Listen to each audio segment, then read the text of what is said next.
Ang ganda ng panahon. Ayan.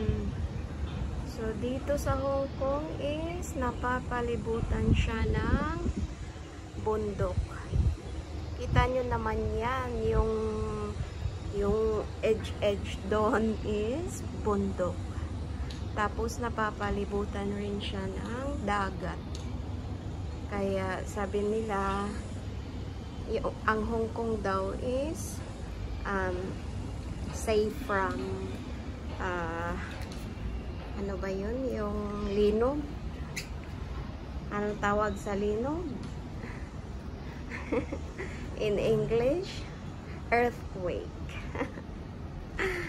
So, yun ang sabi nila. Safe sa earthquake ang Hong Kong. Kasi nga, ano siya, napapalibutan siya ng bundok.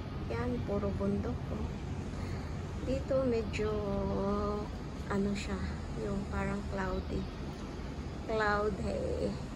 Cloudy siya. Parang uulan na naman siguro. Last week, whole week nag-ulan. At saka this week, ulan-ulan din siya. Ulan-init. So, ganito yung weather ngayon sa Hong Kong. It's ulan-init. Yan. So, ganyan yung mga patio dito. Kaya, napakaganda ng view.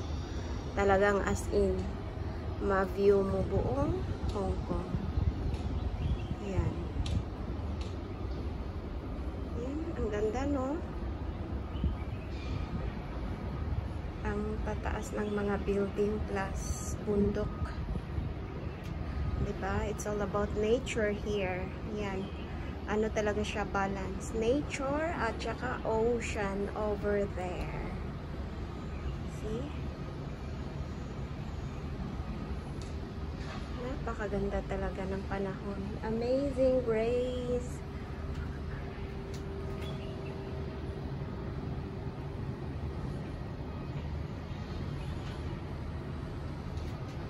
Ayan, ganda oh.